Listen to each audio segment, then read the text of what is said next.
A long time ago, my father was lucky enough to spend his summers with his grandparents at a quaint cabin on the shores of Priest Lake in northern Idaho.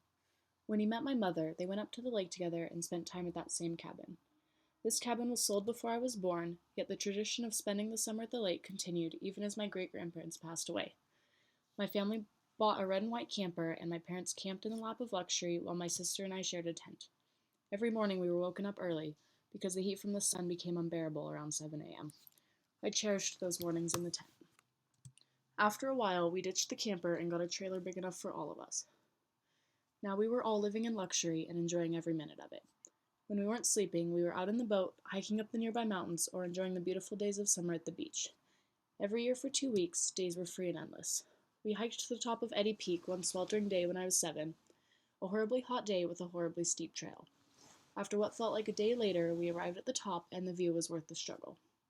All around us were hills that glittered like jewels from all the evergreens, and down below a vast lake teeming with sailboats and wakeboarders.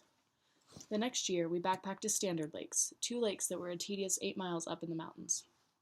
After a pleasant day picking huckleberries and swimming in the ice-cold lake, we all drifted off to sleep. My sister and I shared a tent, while my parents and my youngest sister had a tent a few feet away.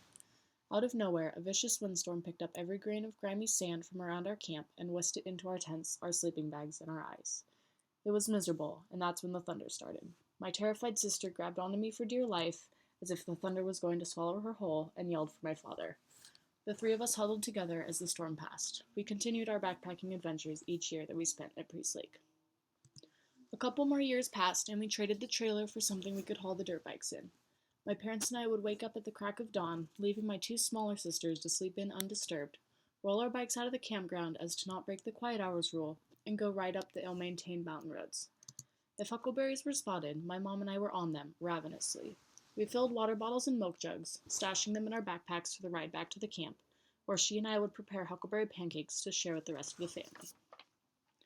Now that I am older, I have school to attend and a job that barely enables me to pay for said schooling. This year was the first that I didn't step foot on the shore of Priest Lake, and whereas every year prior I've had the freedom and the days to spend with my family, I miss that this year. Without their oldest children to come with them, my parents didn't spend their summer at the lake, opting to take my smaller sister camping and fishing somewhere she's never been before. However, the sense of adventure is always there, passed on to me from the times I spent at the lake with my parents and siblings.